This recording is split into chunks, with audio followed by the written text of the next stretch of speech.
Hey, what's going on? This is the Saturday Down South podcast. I am Connor O'Gara. Well, we have a great show lined up. We've got Brooks Austin joining us in a bit, talk some post-mortem dogs, quarterback stuff as well. Plus, you have your apology letters / song to the Midwest to close. What do I need to brace for? Oh, man. I mean, I'll just keep it a surprise. Like what we agreed to do is like you just react to it live, on the pod, and I'm no preview. I just kind of let it slip that it was a song. Okay. All right. That could be a lot of things. Mm-hmm. We will see. We will get to that. But first, I thought it'd be fun to do this very unique, advantageous, optimistic exercise. My first season covering college football was 2010 in Indiana, which is why I'm rocking this home field IU sweatshirt that you got me a couple years ago. Mm-hmm. That was an investment, brother. That was like a CD. Was it really? No, I mean, now Indiana's really good. Oh, yeah. You bought low. Now the Indiana gear at home field is like through the roof. I mean, even though it is IU grads who started home field, people forget about that. It is very expensive. Yes, 2010 was a different story. Very forgettable season of Indiana football because most seasons are forgettable seasons of Indiana football. Your standard 5-7 year, fun offense, horrific defense. Bill Lynch ultimately gets fired at season's end. They hired Kevin Wilson. First thing that he says to me upon meeting him is that he hates the media, a claim that he denied 14 years later when I referenced it on social media. Kevin Wilson, open invitation to come on the show, reached out. You didn't really want to do that. Must hate the media. But back to 2010. Connor Lamar, okay. Just saying. I extended an invitation. Said would love to be able to talk about everything you're doing at Tulsa or everything you were doing at Tulsa. But back to 2010. I loosely recall, and I couldn't find the exact quote, but I remember thinking this at the time, so it must have happened. I remember some point near the end of the season, Bill Lynch saying something about how IU was 4 plays away from being 8-4. I loved it.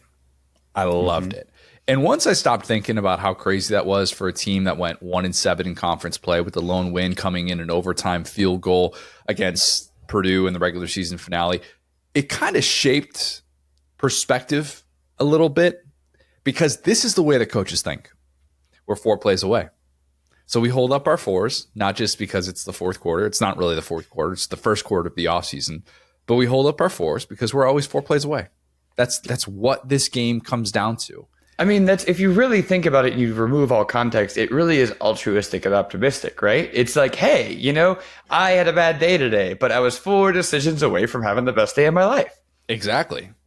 Those lottery balls, man, just tweak them. Couple spots here and there. 4 away. We're good. We're living a different life if that happens. But it's why I think so many of them become obsessive about every little detail. And for some, maybe that mindset is enough to prevent any sort of media access at practice. I don't remember if Kevin Wilson prevented media access at practice. He would have been the type that did that. Bill Lynch was basically like, yeah, just come on. I don't really care. Maybe he should have been more attentive to detail because obviously we were leaking all of his good plays and Indiana was 4 plays away from being 8-4 that season. But anyways, I thought about how we could put a bow on the 2024 season, the first season in which hope was more prevalent than ever in the 12-team playoff era, wherein everybody felt like they had a chance. And who knows, maybe if you were little old Indiana, you could sneak your way into the college football playoff if you got a few of those bounces. So I'll tell you what, you're right. The SEC was just a hopium din. It was. We are playing, and every coach was like, "Oh, I've actually never heard more of that." Maybe he was a visionary. Zach Arnett was criticized a couple of years ago before his first season at Mississippi State when he's like, "Yeah, I think we're building towards a 12-team playoff team," and now it's a little bit tougher. But we're going to get to Mississippi State. We're going to get to them.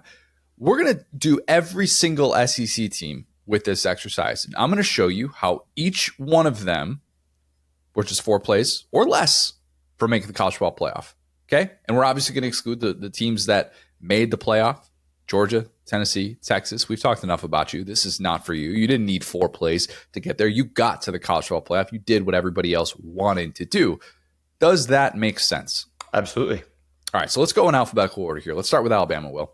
Oh, so there's obviously the Diego Pavia one and getting off the bus against Oklahoma. Okay, they shouldn't have done that. Context is not needed for that. No. I can get there in 1 play. Okay. And you already hit at what it is. Just stop Diego Pavia from throwing that 4th down moon ball to Junior Sherrill. That's all you got to do. Simple.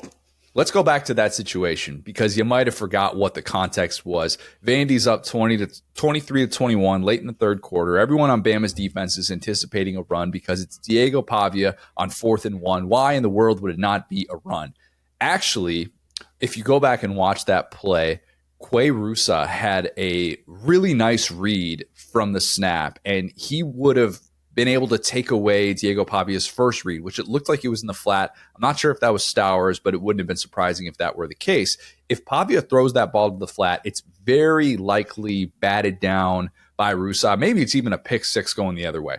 Instead, Pavia recognizes that both of Bama's safeties are flat-footed. And Sherrill puts his hand up as soon as he's parallel with them, and he knows that he's going to have a step on them because, as Jordan Rogers will tell you, if he's even, he's leaving. Okay? Mm-hmm. Pavia, having played a ton of football, sees it, moonball, touchdown. You remember. If Bama had gotten a stop on 4th down in that spot, it's got all the momentum, and suddenly that slow start where they were down 9 points at halftime, they got a chance to be able to turn it around because let's also remember, Milroe had gotten his rhythm back by that point, and he hit Ryan Williams on a 58-yard score the very next possession. So Bama's offense was feeling good. They could have capitalized on a big defensive stop like that, but you can also leave that the way that it is, okay? Leave the Tennessee loss. I'm not even going to go do the revisionist history and be like, hey, if Ryan Williams had blocked on this play, if they had actually called this offsides on James Pierce, which he pretty clearly was on that play, but that's a different discussion for a different time. There's not enough plays in that Oklahoma game that I can have back. So we'll leave Tennessee and Oklahoma as is. Just give me that 4th down stop against Vandy. If I'm a Bama fan sitting there on the outside looking in at the playoff, guaranteeing people that Bama would have wrecked this field at 9-3. Yes. I mean, one of their DBs was famously flat-footed because he was screaming at his DC at the time. So you'd like to have that one back? No, I'm just kidding. But yeah, I mean, here's the real question here. We could obviously move on after this, but do you think Alabama fans would trade, the Diego Pavia play and the Ryan Williams play, or neither of them? And the Ryan Williams play against Georgia. Wait. So you lose to Georgia and you beat Vandy. Losing to Georgia in such devastating fashion. The Vandy thing, that the stench of that. That's the thing. There's no non-devastating way to lose to Vandy. Yeah. It's difficult to say because obviously the Ryan Williams play is what ultimately allows Bama to get to number one, a spot that they obviously did not hold very long. That's tough. That's a really good question. I would say that they would probably trade that, though. They would rather lose to Georgia than lose to Vandy. And I'm not even kidding about this. That would be kind of like a quality loss versus like, oh, you lost to Vandy. That little umph of having another loss being against a good team might have helped them. So I don't know, but that Ryan Williams play was so electric. As a fan, that had to be great. But it was. But we're pretending that can still exist because obviously only good plays happen in these scenarios, and we don't take away any good plays. That's not the referees are only fair against your team in this world. Exactly. It's a great world. Trust me. Let's go to Arkansas, Will. And yes, we can do this for a 6-6 team. I know that you were wondering. And remember, we got to go by regular season records here. Mm-hmm. The Oklahoma State game, pick your poison, man. Like, that game was a comedy of errors by Arkansas down the stretch. The second half alone, Arkansas had brutal DPIs on crucial drives, horrendous self-induced mistakes with turnovers. Could go with the missed kick, but I'm going to go instead with Isaiah Satania fumbling on the punt return in a 21-13 game of the fourth quarter. That was brutal in that spot because Oklahoma State's offense hadn't done squat. You would contain Ollie Gordon II all day. You're feeling like Alan Bowman, who's been in college for roughly 20 years, wasn't going to be able to make plays unless Arkansas gifted him a short field. Sure enough, that's exactly what they did in that spot. So we take that away, 7-5. That's where we're at right now, 7-5. The pivotal play that Arkansas had against A&M was early. Taylon Green gets blown up by Shamar Stewart. Scooby Williams recovers the fumble at the 9-yard line. It sets up an easy A&M touchdown in a game that touchdown drives were really hard to come by for the Aggies. Marcel Reed basically endured a 30-minute stretch without a point after that. So just that one is going to stick out. Obviously, you'd like to be able to have a stop late in that game, but I think that play was so important with how big of a momentum swing that was. So we're at 8-4 now. We're 8-4 for the Hogs. Let's get a play from the Texas game. Let's do it. It's 13-10. Hogs had finally broken through with a long touchdown drive in the third quarter. Finally, the offense is getting going. Jaden Blue has a big run for Texas, but as Jaden Blue did too much to Texas fans' liking down the stretch, couldn't hold on to the football. Hudson Clark kind of comes out of nowhere, strips him from behind, and there's nothing but Hogs in the area, right? There's not Texas players who are going to recover that fumble. The only way that Texas can maintain possession is if exactly what happens. Ball squirts out of bounds, just barely squirts out of bounds. Texas retains possession, scores a touchdown, puts the game away. Arkansas would have had all the momentum there in a 13-10 game with about 11 minutes to play. And it could have been the Tennessee game all over for Arkansas. They could have repeated that formula, a formula which they were able to execute with Malachi Singleton at quarterback in the Tennessee game. So at 9-3, Arkansas would have had wins versus two eventual playoff teams, plus a neutral site win against A&M and a non-conference road win at Oklahoma State, which aged like an avocado, but at the time, it at least felt significant. Yeah, no, and I mean, to your point, it's like, I don't know if their offense ever got going after that, like Oklahoma State. I will say, like, kind of the big stop that A&M had with Nick Scorton just like smashing Taylor Green at the end of the game. That was also pretty. That feels like a lot more 1-to-1 because there's a lot less you got to worry about there. But yeah, I think that again, that's the beauty of Taylor Green is that every play is a little adventure. It's like Michael Scott. You find the play call along the way. So yeah, this is an incredible exercise because this lines up with what I saw for Arkansas. Let's have a little bit of fun, shall we? Mm-hmm. Auburn fans, you've been waiting for this. You've been doing this in your head. If you've already gone to these places, I'm gonna be repeating your thoughts. So bear with me on this. Just to appease Hugh Freeze, let's do only the interceptions because those are his favorite things to go back and criticize, right? Mm-hmm. That's just the quarterback. That's not on the guy who's coaching the quarterback. The Cal game in week 2. If Peyton Thorne recognizes that Cam Coleman is wincing and nursing a shoulder injury, something that would really plague the start of his well-documented career at Auburn, if he's not dealing with that on that very next play, there's no way that Peyton Thorne throws him a jump ball that gets picked off on the very next play. Cal's only scoring opportunities all game were all set up by Auburn turnovers. I mean, they just gifted them possessions in that game, and that one especially. Thorne makes that play on first down in a 21-14 game with 2 minutes left. Just the type of interception you can't have. And obviously, that when they do get that last ditch effort, it's first play. Thorne just had no idea what he was looking at and threw it into coverage, and that gets picked off there as well. But that was the one where I thought, man, if they could have that back, who knows? They get a first down there. That changes how Cal is going to be able to defend you. And suddenly you feel like you have some offensive rhythm after just a disastrous offensive game. And again, 2-point conversion could have been in the cards. Could have been in the cards because Auburn didn't really have a starting kicker, even though Hugh Freeze pretended like he did. And as we would later find out against A&M and Bama, Auburn did know how to convert on 2-point attempts. Yeah, that was not something that really was a question with them by the end of the season. So that's really, really important. Need to get that. I feel like we're about a season away from having a 2-point specialist on coaching staffs. Hugh Freeze would be great at that. Again, like the Ravens needed that against the Bills. Like maybe there's just a guy who just sits there all game thinking of 2-point conversions. It's a tough thing to do. I think it's a really difficult thing to do. And sometimes coaches will talk about how they get late in the season and they've already used all their good plays. Like all of their good 2-point plays. And so maybe the opposing defense knows what's coming, but yeah, it's definitely a very unique skill and something that Auburn did not really struggle with this year. The Oklahoma game, obvious one. The Kip Lewis pick six, man. So bad for Auburn. You're up 21-16 home field, 4 minutes left. Throwing a 63-yard pick six is a pretty good wish we could have that one back play.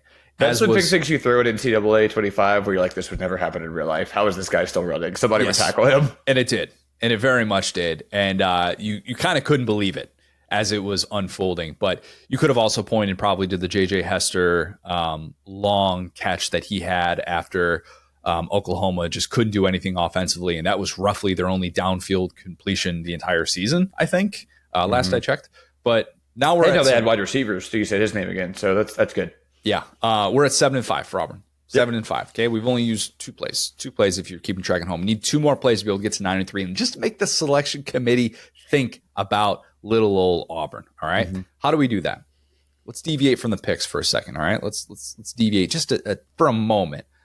I could say just run the ball with Jarquez Hunter on goal to go in a 17-6 game, or I could say have Towns Magoo make a 30-yard kick.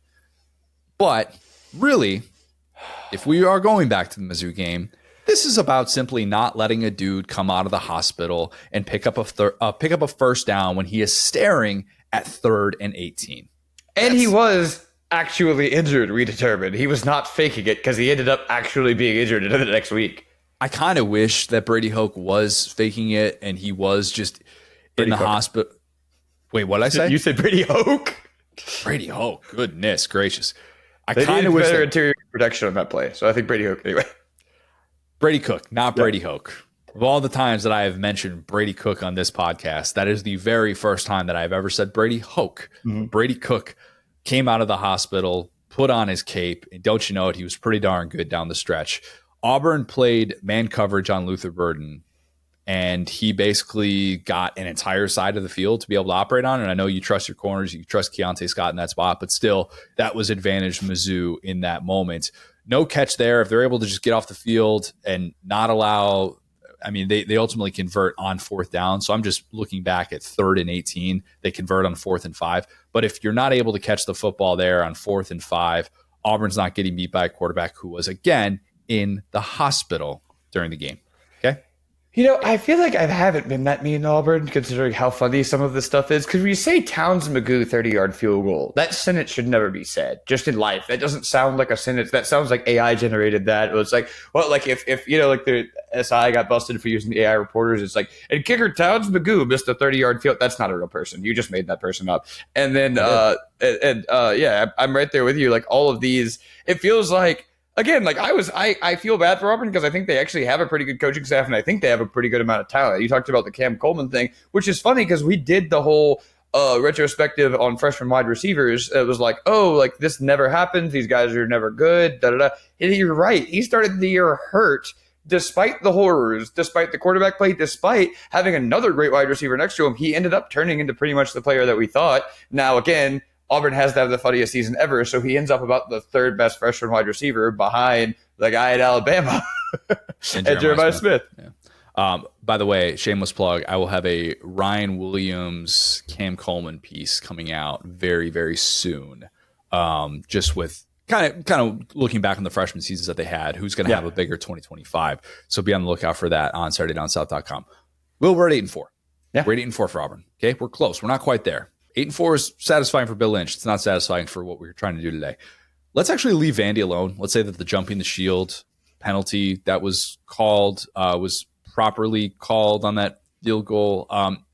Let's go to Hugh Freeze dialing up a Jarquez Hunter pass. Yeah, Bama game, Iron Bowl. Bama led 28-14 in this one. Auburn had forced a fumble of Milroe, who was a walking turnover in that game, despite it coming in a winning effort. Freeze was, how do I say this gently, feeling himself on the Bama 30 after Auburn had taken over. Auburn's threatening to make it a 1-score game on 1st down. So Freeze dials up a halfback pass to Jarquez Hunter. And instead of letting him run the football, which is something Jarquez Hunter did pretty well throughout his career at Auburn, Hunter throws an absolute floating duck that gets picked off, basically an arm punt. Freeze said afterwards that Hunter was supposed to throw it back to Peyton Thorne if it wasn't there downfield. Go rewatch that play because if Jarquez Hunter does that, it's a pick 6 the other way. Yep. So horrible play call in that spot that went absolutely nowhere. And if you're mad at a running back for not throwing a better pass, maybe take a look in the mirror. That's what I would say. If I It feels like you'll just always blame players if that's your take on that play. Because it's like, why was he even in that? He should have simply never been at that occasion. Yeah. If Freeze actually uses his running back there's a good chance that Auburn makes it a 1-score game. And all of a sudden, Bama is reeling midway through the 4th quarter when their last 3 possessions were fumble, punt. Okay? So keep that in mind. I think Auburn has a very good chance to win that game if they can actually execute that drive. and if more importantly, a pass is not called for Jarquez Hunter. So 9-3. We're making the selection committee at least think we got there. We did it 4 plays.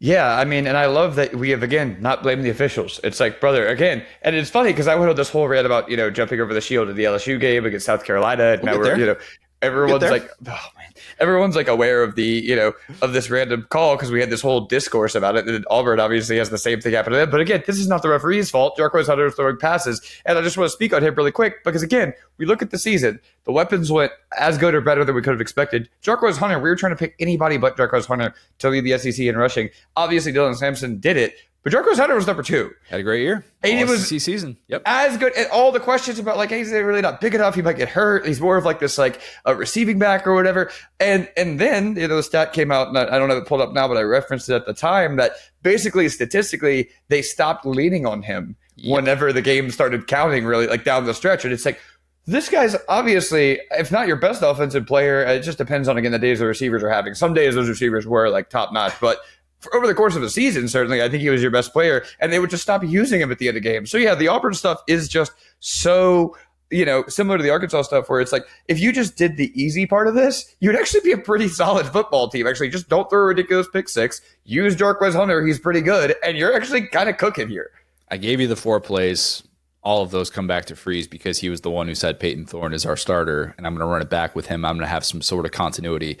So you know what? You're not that far away. Yeah. That's all you had to do this past season. Florida. We're not in need of 4 plays here. Give me 2. That's it.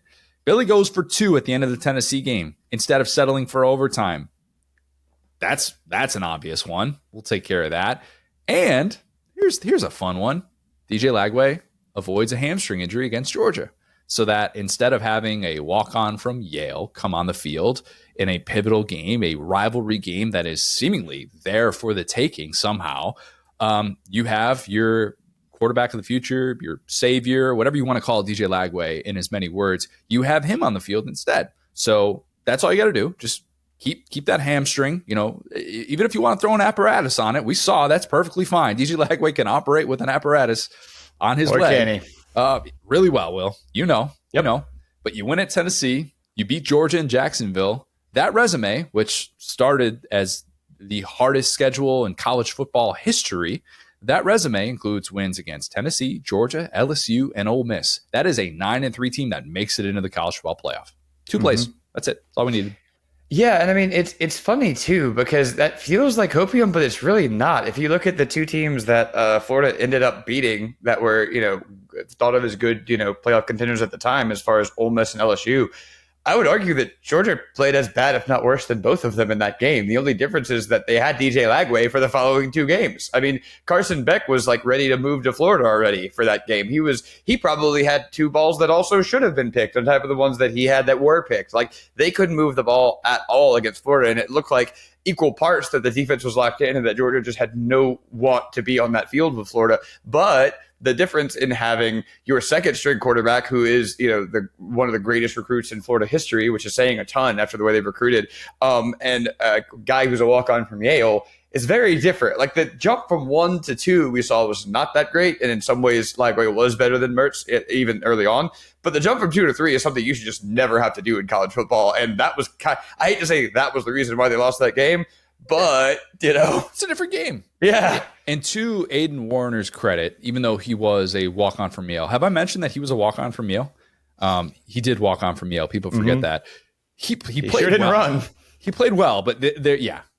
Look, there were moments in that game in which DJ Lagway could have been the difference. You just don't know, especially when Carson Beck was making the mistakes that he was in that game for the majority of it. All right, Kentucky. Let's really have some fun, Will. Oh, man. Georgia game. You know it. Stoops has to go for it on 4th down. 4th down, I think it was Georgia territory. You got the number 1 team in America on the ropes. You got an elite kicker who had already made 4 kicks that game, 2 of which were from 50 plus. You got to go for it. Now Kentucky's got wins against Georgia and at Ole Miss before the halfway point of the season. Need 1 play back against Vandy. 1 key play. I'm going to go with the Dane Key fumble in a 7-7 game, middle of the second quarter, a game in which touchdown drives were at a premium. Kentucky knocking on the door of the red zone. Key might even have a path to the end zone if he can make 1 guy miss in space. But instead, a little bit too loose with the football. Vandy recovers, eventually scores a touchdown in the final seconds of the first half, and then never really gave that game back. So, all right, we're at least right now at 6-6. We had a long ways to go for Kentucky. Long ways to go. The Auburn game. Real quick, I will say being aggressive. Okay, I said this at the time in the Tennessee game for Billy Napier, where I was like, you're the scared money don't make money guy. Your job is already on the line. Just go for it. And it felt like after that game, he started to rediscover who he was. Well, with Stoops, he had the play against Georgia that we talked about. He did not go for it. He did not, was not aggressive. It didn't work out for him. And then he had the play against Ole Miss. And so I think external shame is the only reason some of these coaches were scared to go for these plays. And we've now reached the point where you don't get external shame. In fact, you're incentivized to go for it because it looks like you're not trusting your guys. So any coaches that happen to be listening to my dumb self right now, please just go for it and trust your guys. Either you got it or you don't, dog. Everybody plays the results. Let's be honest. That's what this all comes down to. I cannot stand that, by the way, on social media. Like the instant, oh my God, how could you possibly go for it on 4th one? Points still count.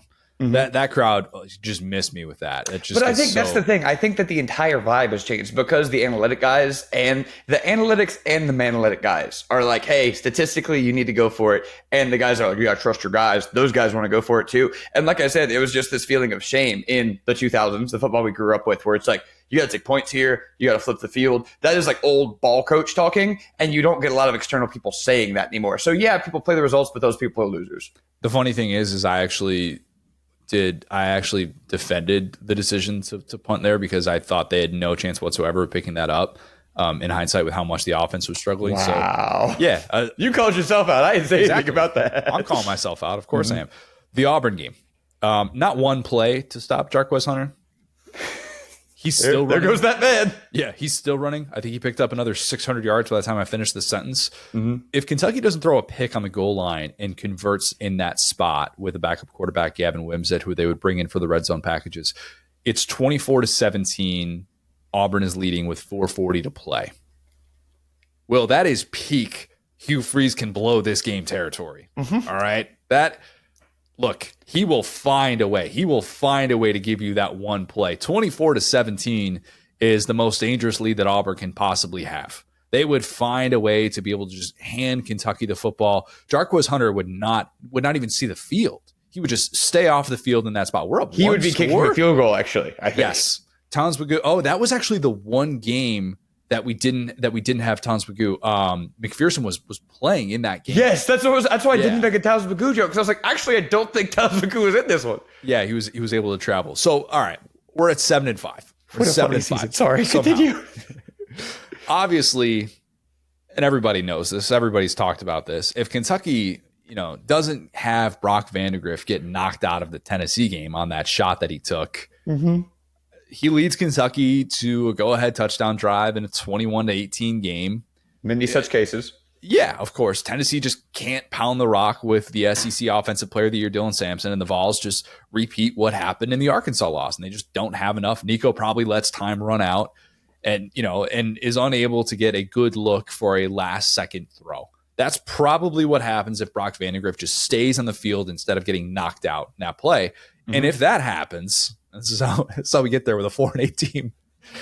Different mindset for Louisville to close the season, knowing that a playoff berth is on the line to get to 9-3. I know they love to do the L's down at Kentucky. I know that rivalry is their Super Bowl. They talked about how important that was to beat a good Louisville team in 2023 and how much that game meant to win a top 10 game on the road. But different mindset if you got a playoff berth at stake for that one. We've come back around to my point about Oklahoma with Alabama, where it's like, maybe you should just eat some different Cheerios that morning or something, or just put on some Eric Thomas on the bus, and maybe your guys will hit harder. Whatever you ate for your pregame meal sucked, and you should never do it again. Right. Let's just call it what it is. Just never do that again. That's where we went wrong. What side of the bed did you wake up on that morning? Because clearly you were destined to fail. Mm-hmm. LSU. The pick that Nussmeier threw backed up in his own territory at A&M. Which one? No, the one that he threw that prompted Marcel Reed to come into the game and have a short field instead of right. But like that play was obviously so important because Elko brings in Marcel Reed with a short field with 9 yards to go, and even if that's just an incomplete pass and a punt in that spot on third down, and Reed still can come into the game, but you're asking him to start probably in his own territory, maybe starting on like the 40-yard line or something like that, instead of starting at the LSU 9. And all of a sudden, everybody is just back into it. So that gets us to 9-3. Let's take it back to the opener to get to 10-2, Will. Game you were at. Very fond memories of Vegas. If you say John Emery injury, I'm logging off. No. I would never do such a thing. I would never do that. He was so good in that game, dude. He was so good in that game. I actually forgot about that. That's a good point. He was so good. He would have been LSU's starting running back if he did not get hurt this year. It's a good point. I'm glad you brought that up. That is not what I initially chose for the play that I want back, the 4 plays away. Mm-hmm. When LSU is down 20-17, it's 3rd and 8. Just inside of the 2-minute timeout, 2-minute warning, whatever they want to call it now. Nussmeier targets a double-covered Kyron Lacey.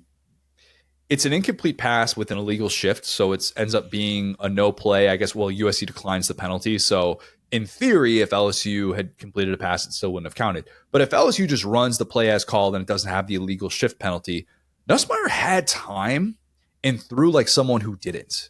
He was backing up, and I think that was something I missed in the postgame when we talked about this, of why Brian Kelly was so upset with Nuss after the fact, was that play. Even though it wouldn't have ended up counting, I think he had Mason Taylor in the seam.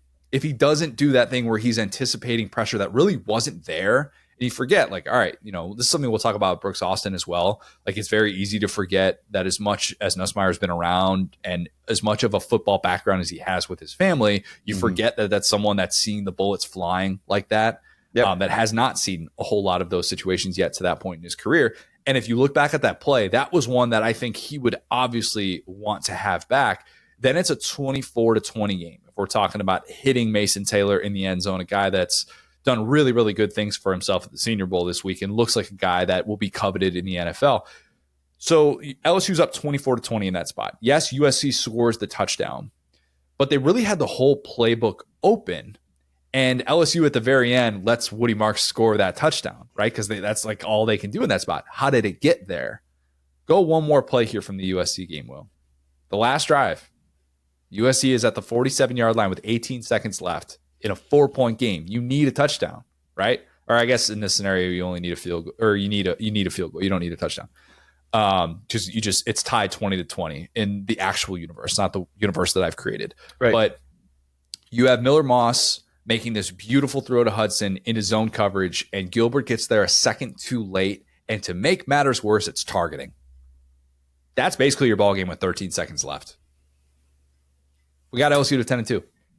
Yeah, I mean, we sure did. And boy, howdy are these opening games with Brian Kelly such a thing of beauty, because, and we've now addressed the 2 drunkest I've been this season, which was the Kentucky-Auburn game, because it was simultaneous to the LSU-Texas A&M game, and this game that I was, and I was locked into that game, but I was angry. I didn't like that I was locked into that. I wish I was asleep, but but I was there. And same thing with the LSU game. And the reason why I brought up John Emery was I'm trying to recall this play from memory, but it's burned into my mind. There was an RPO that LSU ran where it was like a fake, they could have handed it to John Emery, who had like a parting red C in front of him, or he could have swung it out to the receiver who was open. And I think he just sidearmed it. I don't think there was like pressure in his face. I think, and this is actually the USC game is the best example, thank you for bringing that up, of what I said on the last pod about immobile quarterbacks seeing pressure coming out of the A-gap as soon as they snap the ball. Because Bear Alexander and the other DT were like living in the backfield, and Nuss was making decisions that were even uncharacteristic of like the next week. Like he was just like missing guys, which he never does. And that was a good example where, hey, run pass option, maybe pick one. Either you throw it to the open guy and he can get in, or you hand it off and he can like I'm more sold that John Emery could have just walked in based on how incredibly he was playing that day, as weird as that sounds, than whoever the open receiver was making like maybe a guy miss on the way to the end zone. But again, he was open. So that would be my play, is that they settled for 3 there at a point where as poorly as LSU played, USC did have to come back in this game. That's the crazy thing. True. John Emery staying healthy, that was good. I probably should have just gone with that. He was awesome that day, man. So he really was. They could have had more than, what do they have, like 6 rushes for -1 yards in the fourth quarter, something like that. Not even, all right. Yeah, sorry. All right, Mississippi State, 2-10. You thought I'd skip the 2-10 team? 4 plays. That's what it's about. 4 plays. We got to hold Greg Sankey hostage. Buddy, we're getting 16 teams into the playoff. I don't care if it's 12 teams. Dress up like the Joker. All right. Week 2 at Arizona State. A game that only 12 sickos watched. I was one of those 12 Quality sickos. loss. Good football team at Arizona State. Buddy, it's about to be a quality win. Mississippi State dominated Sam Leavitt that night. A guy that if you're looking at these way too early quarterback rankings, you're seeing Sam Leavitt all over the place, all right? It did not dominate Mississippi State's defense, Cam Scadaboo, because that's something that basically nobody does. But Mississippi State had a prime opportunity. 4th and 1, Arizona State has it from their own 36. And Arizona State, in the middle of the fourth quarter, elects to go for it in a one-score game. They're up 30-23 in this spot after Mississippi State has this furious comeback. If Kenny Dillingham punts the ball away there, as many would have in that spot, he gives Mississippi State's offense the ball back, and they had scored touchdowns on 3 of their last 4 drives. They had the big plays working. Blake Shapen was dialing it up. I know it wasn't Pac-12 after dark here. Officially, it was. Let's be honest, it was. But Pac-12 After Dark rule suggests that an eventual 2-win team could have indeed overcome a 30-3 deficit in the final 20 minutes against an eventual playoff team. That's what Pac-12 After Dark suggests could have happened in this moment if Kenny Dillingham had just been like, I guess we got to punt it away. But he didn't do that. We saw what that win did for Arizona State. Clearly a launching point for them. Pushed them to the playoff. Can't have that playoff game, that playoff run without beating Mississippi State. Actually, they could have because it wasn't even a conference game, and they still could have gotten there. With a healthy Blake Shapen, Mississippi State pushed a playoff team that nearly made the semifinals, and they did so in a game that they showed so much fight. You can't overstate what that would have meant for the vibes of a year-one coach like Jeff Lebby. And even if you didn't need a second play there to flip around the season, let's remember that that game was with a healthy Blake Shapen. He gets hurt against Florida. That team played with the likes of Georgia, Texas, Texas A&M, all with a true freshman starter at quarterback, a true freshman starter who is now Michael Van Buren, back up at LSU. Yep. Not even a guy that apparently they were going to invest in, which did not know that at the time. Thought he actually played pretty well. But that's irrelevant. Imagine what it could have looked like with a healthy Blake Shapen. 2-10 turns into 10-2 real fast. There you go. Easy. Yeah, I mean, I am still reeling from the fact that you just told me that a team that made the playoff, and I mean, played Texas into one of the greatest, playoff games we've seen, could have lost to Mississippi State and pretty much found themselves in almost exactly the same situation. Spot. They would actually exactly the same spot. It just straight wouldn't have mattered what happened to the game I love. Can you imagine how much better the vibes would have been on that very long flight back from Tempe to Starkville, knowing that they had just picked up this win, come back from 30-3 down? It would have been reminiscent of what UCLA did to Texas A&M in that 2017 opener, another Pac-12 After Dark game, Sunday night game. Weird things happen on Sunday nights. But the vibes would have been so much better, and there's no way they lose that game to Toledo the way that they did.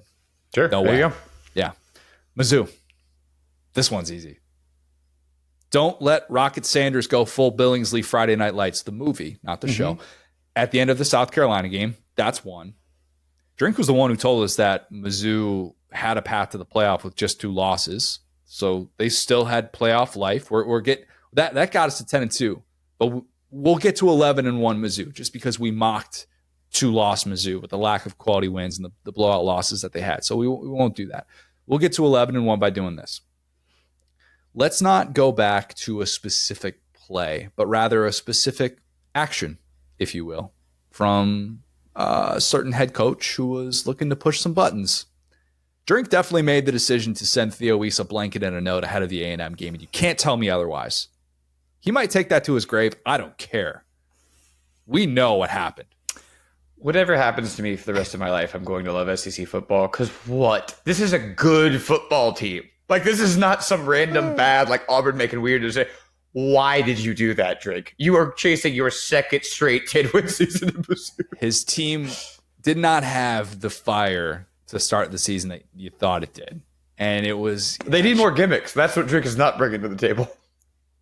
The blanket that Weiss comes out and he wears ahead of the game, and they're like, yeah, Mizzou or A&M's, they sent it to him Like A&M would know what room he's in. Right. All that. Oh, God. Look, if Drink stopped trying to play mind games with his own team, I think we can all agree that Mizzou shows up much more focused against A&M and flips that result. That was the difference right there. So just look, 2 plays. That's all it takes. 2 plays. Yeah, I think it's such a good tell. And you literally brought this up. I was scared to say it, but you were like, Mizzou is doing this to themselves here. Because with A&M, their trash talking exists in 2 ways. It either comes from like the organization, university, and there's not enough tradition, well, I should say. There's not enough hand gestures to the blanket move. Or it comes from their head coach. And their head coach would just be like, I'm going to bleep and bleep your bleep. He would be so angry and in your face. It would never be something as gimmicky as a blanket. It's either not gimmicky enough or too gimmicky to be Texas A&M, which is why pretty early it was like, I thought that was made up. And you were like, yeah, dude, that was made up. And I think that once A&M, because A&M smoked them. That's the thing. If A&M had any reason, they could have just been like, you know what, we did that. Whatever.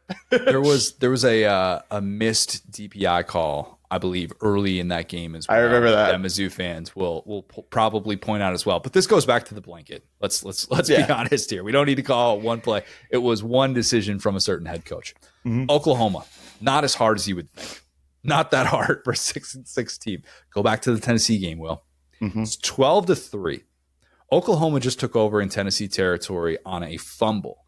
Fumble is a term that I would use loosely for what actually occurred on this very next play. Arnold throws a pass that looks parallel to the line of scrimmage. And based on the camera angle in real time, you think that's a forward pass. Why is Tennessee going after that? It's not caught, but Tennessee picks it up, and it's a live ball and a fumble. Tennessee, they show in the replay, it was indeed like a parallel, slightly behind the line of scrimmage pass. And Tennessee takes over, all of a sudden gets really good field position. And to make matters worse, Brent Venables panics, pulls Jackson Arnold before halftime of his first career SEC start. And instead of making it a 12-6 even, or a 12-10 game. That's a Brent Venables style game right there. If every game could be that, he'd be undefeated. He's living. He's fine if that's the case. If they go into the locker room and they feel like they kind of handled the punch early on from Tennessee and they feel like they got a 60-minute game on their hands, different story. But instead of facing that 1-score deficit of 12-6 or 12-10, and probably all the pressure on Nico in the second half in his first career road start, Nico doesn't even need to attempt a pass again before Tennessee makes it a 19-3 game because Dylan Sampson carries the football 8 consecutive times to the end zone. That's it. So now we got an adjust Heupel style game. Exactly. Now we're at 7-5 for Oklahoma. Yeah. Now, just to be clear, are we talking about the weird fumble, or are we talking about the weird benching? Fumble? The weird fumble, because the weird fumble led to the benching. Okay, got it. Tennessee fans, you hated that. I know you did. You're sitting there already in the playoff. Don't worry about it. Let's just let everybody else have fun, Tennessee. Mizzou game. Oklahoma's on the wrong end of that wild finish that felt like Pac-12 after dark as well. If Arnold simply throws the football away on that last-minute drive in a tie game, OU lives to fight another day. Instead, he gets stripped as he's throwing in the final minute. Mizzou scoop and score, ball game. That's it. That's all she wrote. We're at 8-4. LSU game? I got a spot. Okay. We got a spot for the LSU game. It's 17-17 late in the first half. Nuss had, I think, cooled off since that opening drive. And you're wondering at that point, can this be a 60-minute game? LSU and Oklahoma. LSU is not very far removed from this 3-game skid. I know they had the Vandy game as kind of a bounce back of sorts. But still, the doubt can kind of creep in the longer you let a team hang around like that. Nussmeier instead in this moment throws a perfect ball to Chris Hilton Jr. Perfect. And he makes the ideal adjustment, the adjustment that he couldn't make in the Florida game. Brian Kelly, got in his grill, kind of a viral moment on the sideline. And then the national media all profusely apologized to Brian Kelly because he was right? It was a strong reaction for a mistimed jump. But he didn't do it again. He didn't do it again. He made the exact right adjustment. Clearly, that was just a coaching move by Brian Kelly. Very, very smart, obviously. But they did this and executed just a perfect play. And did so against Eli Bowen, by the way, who's Oklahoma's top corner. And instead of having this angst going into halftime, Death Valley at night, not maximizing that atmosphere, it's instead an LSU touchdown lead. And anything short of a superstar play in that moment, and maybe OU can kind of smell some blood in the water. They're playing a little bit with house money in the second half of that one. So based on that, we're going to add wins for Oklahoma against Tennessee, Mizzou, and LSU. That's what we're doing. Add those wins to OU's resume, please. Yep. SEC is not so tough. See, we just got to 9-3. Just handful of plays, 9-3. No big deal, at least in the playoff conversation. If they saved some of MJ's secret stuff from the Bama game, if they used half of it, they used all of it, they didn't need it. They should have just kept, They should have taken away a couple of those plays. Mm-hmm. A couple Saved of those them. plays. The MJ secret stuff that called off the Ryan Williams touchdown in the Oklahoma game, just you didn't need that. You could have let. You that really touchdown didn't happen. need that play. Yeah. It was funny for me, but Get that juju back to the Tennessee game. That would have been much better placed juju on Oklahoma's part. You'll learn. That's year one in the SEC. It's fine. Ole Miss, another easy one. The glitch play in the Kentucky game. That's it. Kentucky fumbled on the goal line as it's looking like it's potentially going to take the lead. Gavin Wimsatt, again, we talked about how the backup quarterback running the red zone packages, a little bit of a wild card. Kentucky like to do it. He fumbles on the 2 when Ole Miss led 17-13. You've got one of the 5 best defenses in college football. A goal line stand is not a crazy thing. You had a forced fumble on the goal line with 2:30 left. But instead of this fumble, which was not recovered by the quarterback at all, it's basically a backwards pass to the tight end. Caddis catches it and in stride takes it into the end zone. It is the glitch play in college football 25 where you're sending that controller through the window if that happens to you in that moment. And Kentucky had major goal-to-go issues this season, and somehow that one was college football gods blessed us in the best possible way in that moment. If Ole Miss recovers that late, Lane likely doesn't have to spend a month whining about Ole Miss getting left out of the playoff at 9-3. yeah. No, obviously we could talk about the Kyron Lacey play. We could talk about, but that's the thing. Ole Miss was just pretty close to this one, and that as Lane Kiffin would tell you. But again, to your point, I would argue that the Kentucky stuff is you could do we're going to pick one play here, and it's a lot easier for me to imagine that if we stop Kentucky from scoring, Ole Miss can beat them. Because remember, they had that crazy 4th down that they almost converted to with Jackson Dart. Whereas, if you stop Kyron Lacey, then what happens on the next play? So they were kind of almost half a play or one full play away. And I get it, but just don't lose to Kentucky. Exactly. Just don't lose to Kentucky, because you're right. That play, the throw that Nuss makes to Lacey at the end of that Ole Miss game, you could say an extra fingernail, and that's a deflection. But literally, if I recall, was that on 4th down? It wasn't on 4th down. It was, I think, on 3rd down. Because Ole Miss had just kicked a field goal, so LSU could have then attempted a field goal. But now we're talking about being a tie game versus a win. Exactly. South Carolina. You know where we're going, Will. Oh, here we go again, man. LSU. It's always LSU. It's LSU or Texas for a lot of these. Yep. I didn't think the horse collar pick 6 was as egregious. To me, it's that's what a horse collar is. I know that's a brutal thing to have called back. The hit on Nussmeier that Kyle Kennard delivered that didn't have any impact on the play whatsoever negated a touchdown. It negated the pick 6 that would have made it 40-29, South Carolina leading with 6 minutes left. And instead, the pick counts, but it comes all the way back. And South Carolina goes 3 and out right after that. LSU marches down the field, takes the lead. South Carolina's game-tying field goal attempt just misses. That's the way that it plays out. South Carolina basically did everything wrong after that and basically could not recover in those moments, albeit with Robbie Ashford at quarterback, a little bit different there. But you take that call off the board, and if that just stands as is, and they don't whistle Kennard, the Nagurski Award winner for that hit on Nussmeier, a play that gets called sometimes. It does not get called every time. It definitely does not. If that play is just simply called back, that flag, this is the first time we're really referencing the refs here, I think. But if that play gets taken off the board, South Carolina wins 10-2 playoff berth. And you know what? I think I can also get there quicker on South Carolina. 2-point conversion against Alabama. It's a good call, too. That's a good call, too. Could definitely go there. I kept thinking of how that game already had X, Y, and Z play happen for South Carolina down the stretch, including the onside kick to get there as well. And that would have tied the game up as well. Because it was a 2-point game. Man, dude. Yeah, there's so much that happened at the end of this game. I'm looking at this now because I forgot Yeah, I forgot that like there was like that weird pick at the end of that game. Which could have in theory been a safety, but then they said afterwards that momentum would have actually still resulted in a touchback on that last ditch attempt. Had Bama like drifted into the end zone, because I think it was Malachi Moore who picked that off in that spot. Yes, I do. It was him or Damani Jackson. They both had like great plays back to back. It might have been Damani Jackson. I remember that. Yeah. It was Damani Jackson in the game. I'm looking at that right now. So yeah, point being, like, as much as people talk about the LSU game, they were, in my opinion, so much closer to winning that Alabama game, because the thing is, they took Alabama's best shot and they had already come back. Like, they were rolling. They had like some weird, we can't blame Dow Loggins now, so we can blame Sellers, I guess. But like, I feel like that play was actually kind of on line for that 2-point conversion. I can't find it because it was like an incompleted pass, so it doesn't show up on any of the ESPN highlights or anything. But like, I feel like that was a pass that just kind of floated, and it was that close because Bama was on their heels at that point in the game. I remember feeling like Alabama had scored, like it was like South Carolina was playing better than Alabama, but Alabama got up like 2 touchdowns or something, to where it was like, oh, well, this isn't going to end up not mattering that South Carolina is basically outplaying Alabama for the whole game.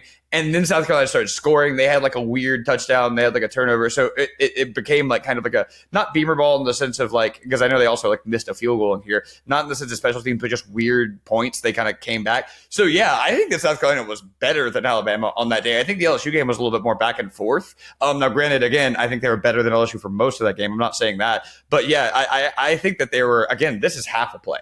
This is like two halves of different plays, and this team is like a top 5 team almost. South Carolina is one of the very few teams in college football that could actually make that offseason pitch to the boosters and say, guys, look, we really were 1-2 plays away from being in the college football playoff, and I won't roll my eyes. Okay, everybody else, we're having fun today. That's what we're doing. If we could figure out Rocket Sanders, we could figure out Nick Harbor. Look, I mean, if that guy hadn't played good football in like 2 years and he's amazing for us, we'll get this dude the ball. Just get us something. Yeah, that's a good point. Texas A&M, another easy one. Give me the 2-point conversion drop at the end of the 4 overtime game at Auburn, where A&M had fought all the way back. Also, gosh, tough. I didn't mean to just drag Amari Daniels like this, but also, he got stuffed on the goal line, 17-7 game against Texas. That was Ethan Burke, big-time stop for Texas. If A&M scores there, it's 17-14. Will, as an LSU fan, how brutal is Kyle Field once that place is rocking and it senses blood in the water late? I don't know what that game was. I feel like that's actually the second time this has happened, because the 2022 season was the exact same way. So that was insane. Ewers was sort of a mess in that game, and if you recall, had the pick 6. That was A&M's only touchdown. His mobility was definitely limited. Arch was the one who came in on 4th down, had that touchdown run, and Texas's offense didn't score a second half point, unless of course you're counting the pick 6 that Ewers threw for A&M. But right. Which we don't do here. We don't do that. But you could have been in really, really good shape to be able to get the ball back late in that one for A&M, needing just a field goal to force overtime and maybe even a touchdown. You score there, suddenly, it's a 3-point game with Marcel Reed, who had been in no shortage of late game spots, including the previous week against Auburn, where he had to make throw after throw to be able to just stay in that one to force overtime. So, we don't have to get crazy with that at all. And that's 9-3 and getting into the SEC championship for A&M.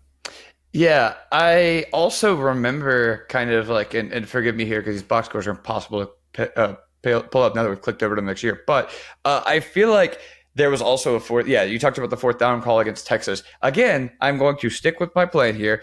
I don't fault the decision, right? But I think that the play call, which was basically just like run straight, probably could have been better. And that was, to your point, a really close game. Both teams didn't play well. It wasn't like A&M was just definitively the better team. To your point, the offense just was not clicking that day. And part of that's because of PK. Hey, look, if you want to see a separation between him and Blake Baker, you got it. And so point being, like, I think that if knowing how close they were, I'm not going to say, hey, you should have kicked a field goal. I'm going to say, let's be a little bit more creative. And to your point, they did that against Auburn. It was just a drop. I mean, dude was like, that was a great play design. So at the end of the day, I can't really decry that they got the guy in the position, which is you already burned all your good 2-point plays. And that's kind of what that was in that spot. Yeah. Let's be honest. So yeah. And running into that Texas defense, obviously, you're going to take your chances, but that stop was so monumental, and that's when the game was truly decided, because A&M just kind of hung around and was still able to feel like it had a pulse late in that one. Should we end with Vandy? Sure. I need Diego Pavia in the playoff like I need blood in my veins, Will. I do. Mm-hmm. We're going to get him there. Here's how we do it. Let me just start here. I know we've avoided some of this stuff, but if he stays healthy, is that enough? Ooh. Not in the playoff, obviously, but for a 6-6 team, no, because I still feel like he's mostly maximizing his abilities. Yeah. Despite the fact that he was clearly not healthy in the latter half of the season. I thought the Kentucky injury probably played a part in some of his mobility. And I don't want to sit here and say that alone would have done it. Mm-hmm. Did it impact some of it? Maybe. The moments that I'm going to point to, though, there's one that was earlier, and it's obvious. The Georgia State loss was horrible, but that throw to win it for Georgia State was ridiculously good. If that play doesn't happen, again, like if you're sitting at home, pause this, go watch that throw at the end of that game. An NFL throw in a very, very small window for Georgia State to be able to win that game, a game that Vandy obviously should not have lost. So there's one. That gets us to 7-5. 2 is the disastrous overtime kick from 31 yards against Mizzou that at the time felt like this massive exhale for Mizzou. How in the world did they get forced into overtime against Vandy? What are they doing? Obviously, really, really wish that Vandy could have had that one back as we're talking about playoff here. That gets us 8-4. I'd love to say the onside kick attempt against Texas, but it never had a chance. It never really had a chance. Let's instead say if Vandy could just not allow Jaden Blue to pick up 23 on 3rd and 9 from the 28-yard line in a one-score game, that's probably really important. If you force a stop there, Burt Auburn kicking a pivotal field goal late, as we saw with Arizona State, the game that you were at, yep, you just kind of never know. Much different kicking from 45 yards as opposed to the 23-yard kick that he was ultimately able to get as a result of that Jaden Blue run on 3rd and 9. But because that's only 3 plays and that's probably not enough, let's just take the onside kick and give it to Diego Pavia at the end of the Texas game. Let's do that. We're 9-3. That's all we had to do. 9-3. Yeah. You already have some quality wins on the board, so you're definitely in conversations. Bama, Texas. You were able to win that game early against Virginia Tech, a game that people didn't think you had any business being in as well. Kind of a dark horse ACC contender. We got there. But 16 teams from the SEC in the 12-team playoff, 4 plays away. You've done it. That's football. That's what this comes down to. Just tweak a couple of things here and there, and boom, don't you know it? Game of inches. It's like I always say, Will. Yeah. No, I love this. I love a good hopium segment. And it's funny because, that's one thing that I often talk about coming from being a fan and then being more neutral for the podcast, right? Where it's like, oh, yeah, everyone just exists in their own version of reality where only their team is getting screwed and the refs are fair. I mean, no one thinks SEC refs. That's a straw man. No one thinks SEC refs are fair to everyone. But in terms of okay, well, we're going to call this right. We're not going to call this right. But it's so crazy to see, to your point about the 4 different plays at the top of this, the whole inspiration for this is most people are kind of locked into their reality where it's they don't, it's the meme where the guy's in the corner and he's they don't know whatever. It's they don't know we were 4 plays away. They don't know that we were a glitch play away. If EA Sports hasn't done this to us, Ole Miss would be. So I love this concept. This is cool. Maybe we do it every year. Or alternatively, maybe we do. Your team was 4 plays away from 5-7. Shut up. Nick Saban was about to get fired in 2008. All right. Watch out. All right. Dude, I saw that. Look, if Diego Pavia's knee bends a little bit more this way, or if, you know what, Quinn, I know Arch Manning came into the fold for Texas early on, but there were a couple plays where Arch took some pretty nasty hits. I don't really like Texas's depth at quarterback beyond Arch. I'm just saying, we go to places like that. No, we won't do that. It's hopium in the offseason. That's all it's about. All right, let's get to my guy, Brooks Austin. He's got great insight, not just on Georgia, but really on all things in the sport. So here is Brooks. I'm now excited to be joined by a very special guest. It is the certified ball knower himself, Brooks Austin. Brooks, does AJ McCarron acknowledge you as a certified ball knower? I don't know. I that was a funny time this year. And I find this when I, because I do the football thing. I don't know what it is, man. When I was 300 pounds, no one ever doubted my football acumen. They're like, oh, this meathead definitely played. Narrowed up a little bit, put some specs on the face, and everybody's like, this damn nerd in his mom's basement. Ain't no way this guy's ever played ball. Yeah, just a little bit, but I didn't play it at the highest of high levels. No, I played it a little bit. But nah, I guess he does. Also, the whole, I don't even know who Mans is, and I wasn't talking about Buddy. That one always happens when you get caught with your foot in your mouth. But it is what it is, man. I had a good time, clapping back and engaging, and we run in mutual circles. Me and that show, as you would expect with two guys who run in football circles, we have a lot of mutual friends. So I thought it was a good time, man, to have a good laugh. For those that don't know the full context of that story, can you kind of explain some of the background? Because the way that it came off was AJ McCarron basically was going off on people that, as you said, sit in their mom's basements and criticize this move and that move and the other. And you, with your background, you're obviously coming from a different place. You've played college football, even though, as you said, your setup has changed and it doesn't resemble someone who actually played college football. But can you explain just kind of how that interaction shook out and why I think you had a pretty solid ground to stand on, despite the fact that there is obviously that tension now in the social media age?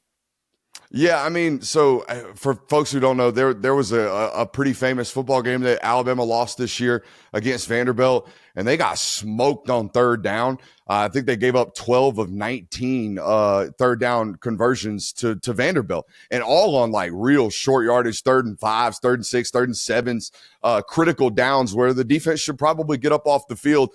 And I showed over and over and over again, they played in a consistent cover one man-to-man coverage unit the entire game. And Vanderbilt's offensive coordinator did a great job of creating a bunch of man beaters because they were consistently playing the same coverage over and over and over again. And I kind of showed that in a film study, and it went mega viral in the Alabama space.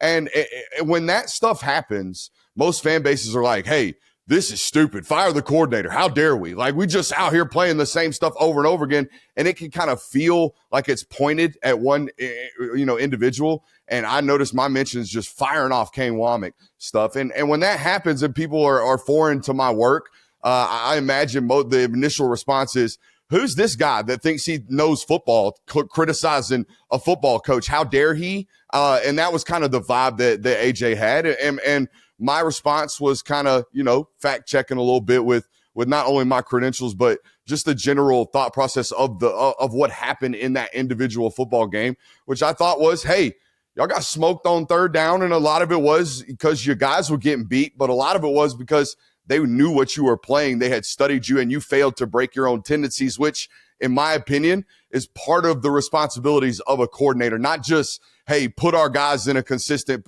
chance to win, but vary that look as well so the opposition doesn't have a chance to pick us apart.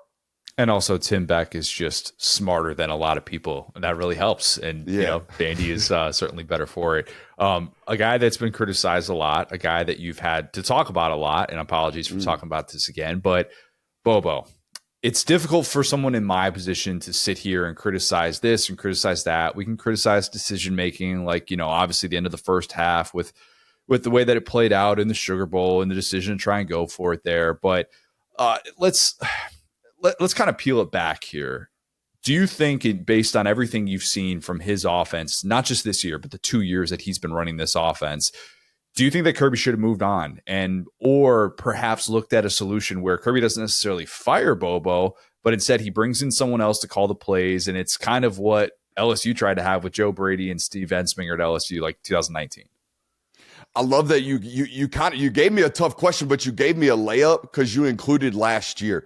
So let's talk about last year, right? 2023, not just 2024. In 2023, when he actually had, like in 2024, no first team, second team, third team, all SEC, tight end, wide receiver, or running back. How about that? Not a singular weapon in 2024 that was all SEC caliber, first team, second team, third team.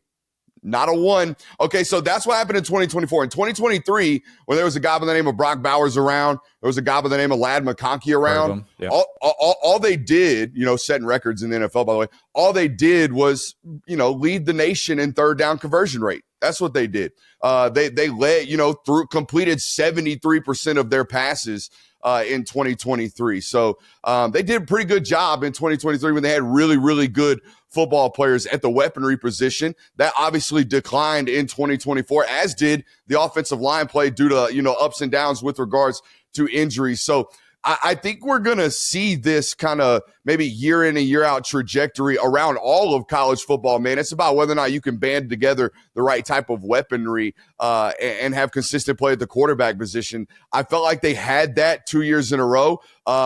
Had a bunch of consistent drops this year in 2024 as well.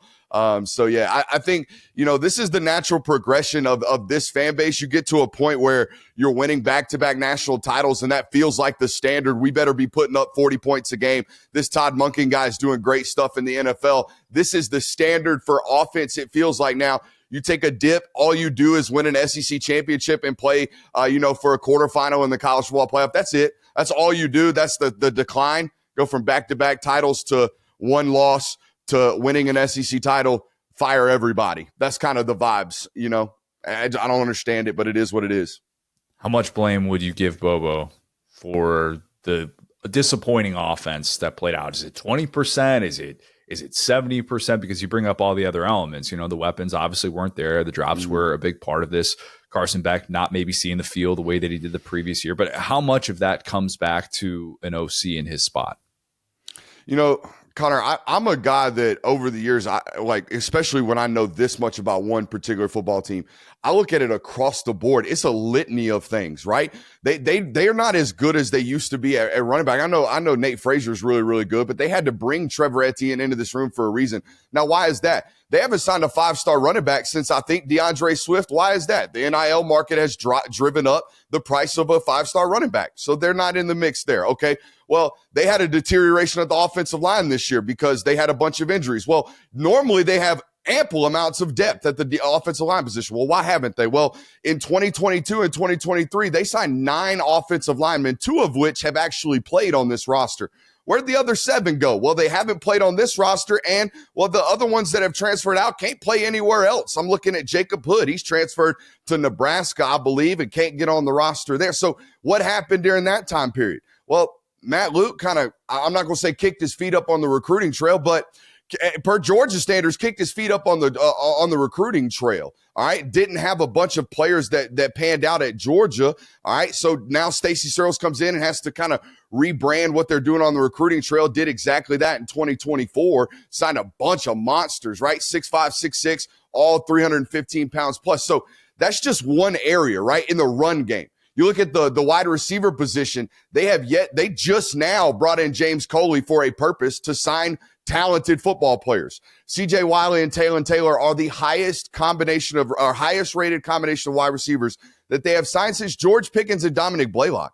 That was all the way back in 2019, man. That was a half a decade ago. It was a long time. So they have deteriorated at a lot of these other positions, and you can point to a reason why, none of which have anything to do with the plays in which they call. I am the guy that is known for studying the film. That's what I do. They're running the same stuff. And now I'll hear this. Oh, well, that's part of the problem too, Brooks. They're running the same stuff. Which one is it? Which one of these areas do you want to point to and just fire the coordinator for? I think it's a multitude of problems across the entire offense, not just y'all calling the wrong plays. They're running the same stuff they've been running for 4 or 5 years now. It just didn't have the personnel to run it. I mean, that's correct. That's what and look, man, blame the Jimmies and the Joes. Don't be out here blaming the X's and the O's, okay? Because what Todd Monken was brought in to do, and I think people don't realize, maybe they realize this, maybe they don't. Maybe the outside narrative doesn't realize this. And this is why it's great being on a show like yours to really correct the outside narrative or to at least address it with facts. And the fact is, Todd Monken was brought to Georgia not to be an offensive coordinator here for a decade. They never thought that dude was going to stick around in college. He hated recruiting. The only reason they kept him around as long as they did, because COVID messed up having to actually go out on the trail. The dude got to sit into his room and talk ball on Zooms. He was in heaven during COVID recruiting, was Todd Monken. So they knew it was a temporary thing. He was brought in here to teach Kirby Smart what Kirby Smart thought professional NFL pro-style offense looked like, was taught like, was installed like at the University of Georgia, and that was what he wanted moving forward. All right, I think this was the same exact thing that Saban learned under Kiffin, or at least brought Kiffin in to kind of absorb. How do I become more air raid? How do I become more RPO-y? How do I become more translatable into the sport that the rules in the sport that my sport is moving towards? All right. Saban spent a decade bitching, moaning, complaining about RPO rules, the 3.5 yard rule. And then he was like, you know what? Screw it. I'll just do it. I'll come in here. I'll bring Kiffin in. I'll teach myself how to do all of these things. I think that's what Monken was brought in to do. And I think that's what they still do. And I think it's part of why Kirby Smart, elevated Bobo. And it was the same terminology and transition. It was smooth.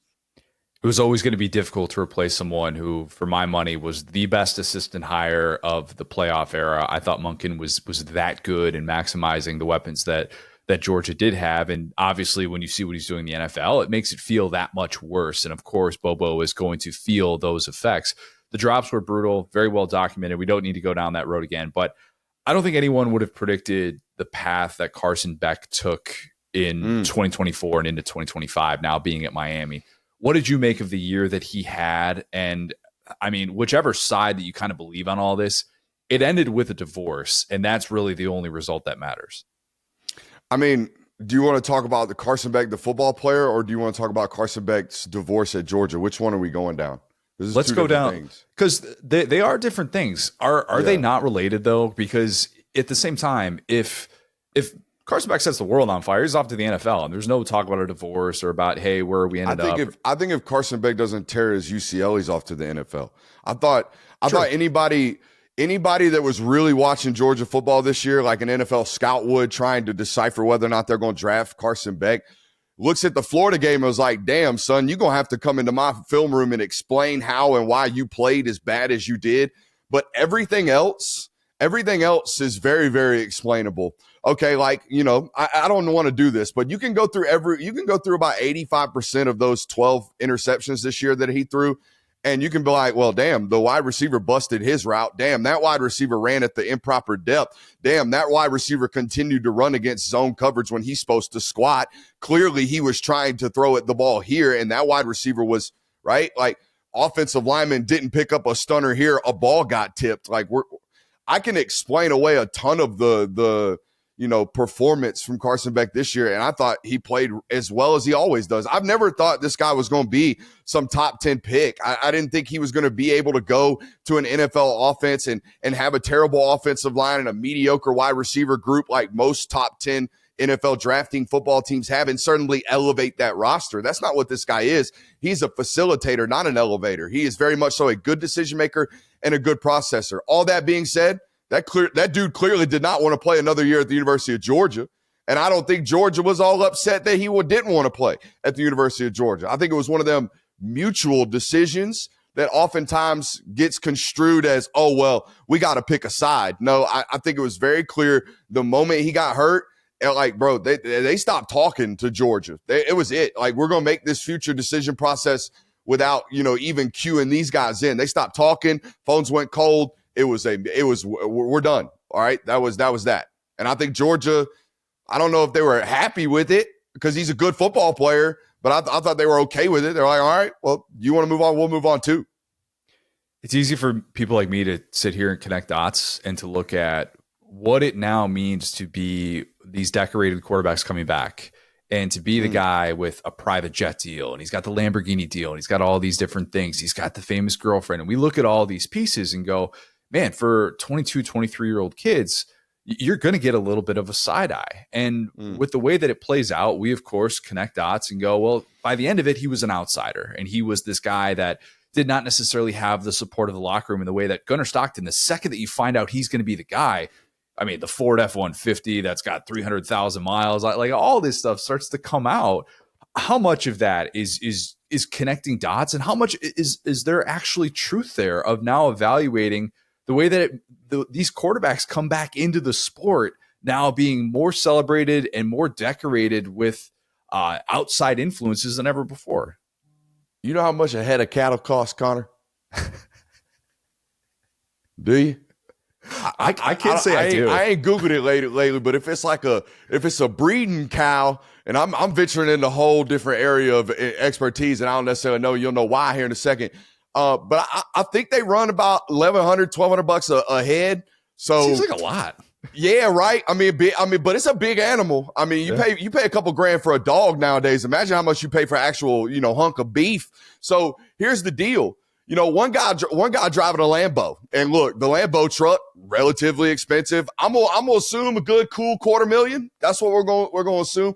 Good, cool, breezy $250,000. All right, so that's what we got on one hand. The other guy, 1985 Ford F-150. You put a dent in that, that's going to cost about 10 racks just to fix it. Because good Lord, how you going to run down repairs on a vehicle that old? So not cheap. We're going to call it, we ain't got to put a price tag on it. But the head of cattle, Gunnar Stockton got 15 head of cattle for Christmas this year. Like a $15,000, $20,000 Christmas gift, Connor. This ain't exactly blue collar America. Granted, he is technically blue collar because he's got to manage the cows.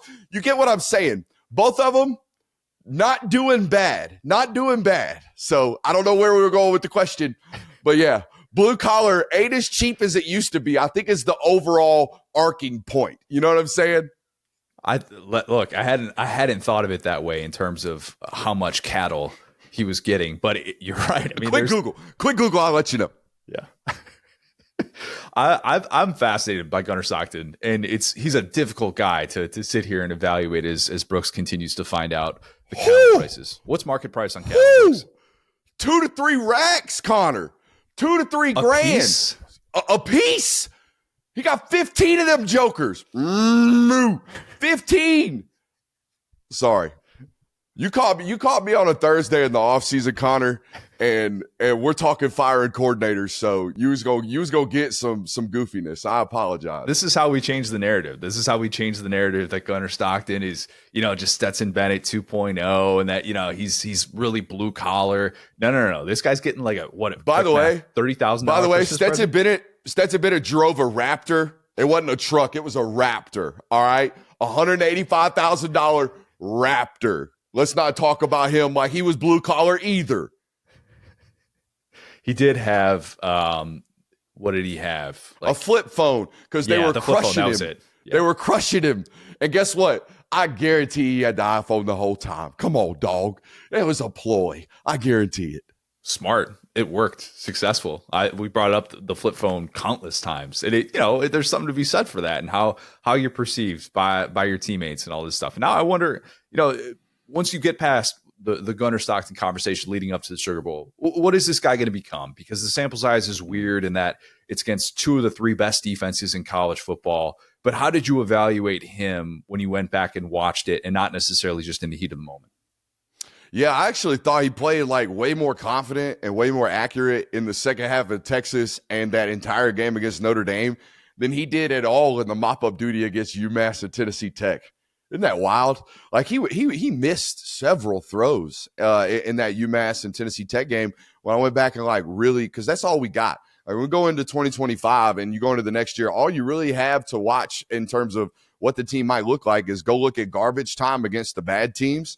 And he didn't play great in garbage time against bad teams, yet he played winnable football against the really, really, really, really good teams. So I think that in a microcosm take right there kind of explains the ceiling projections of this football player. Look, he is not 6'5".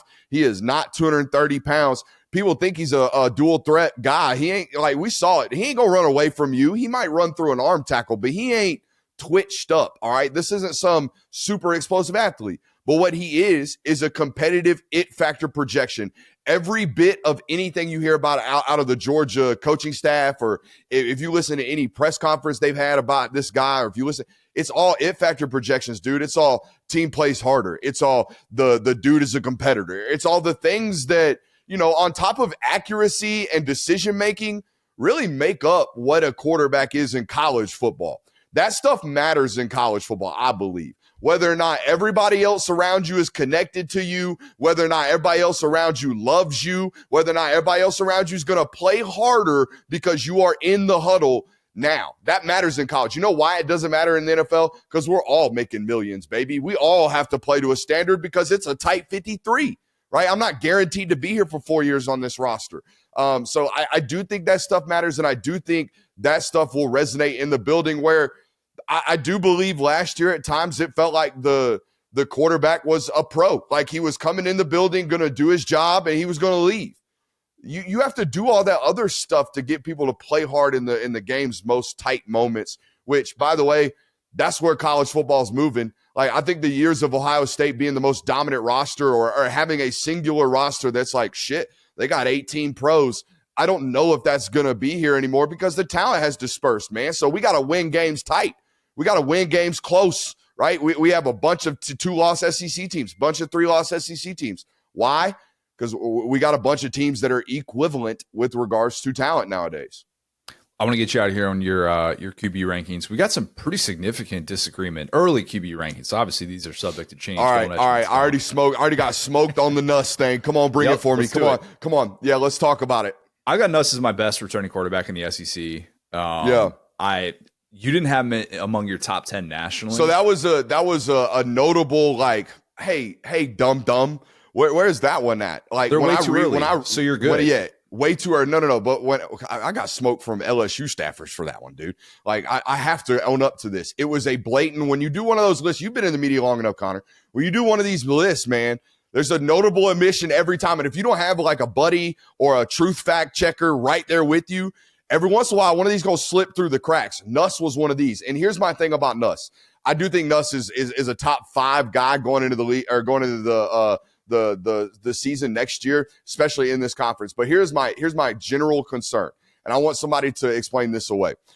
Nussmeier is, again, one of these football players that he doesn't have an A-plus trait, bro. He doesn't. He's not 6'5". He's not 240 pounds. He's not a 4.5 runner.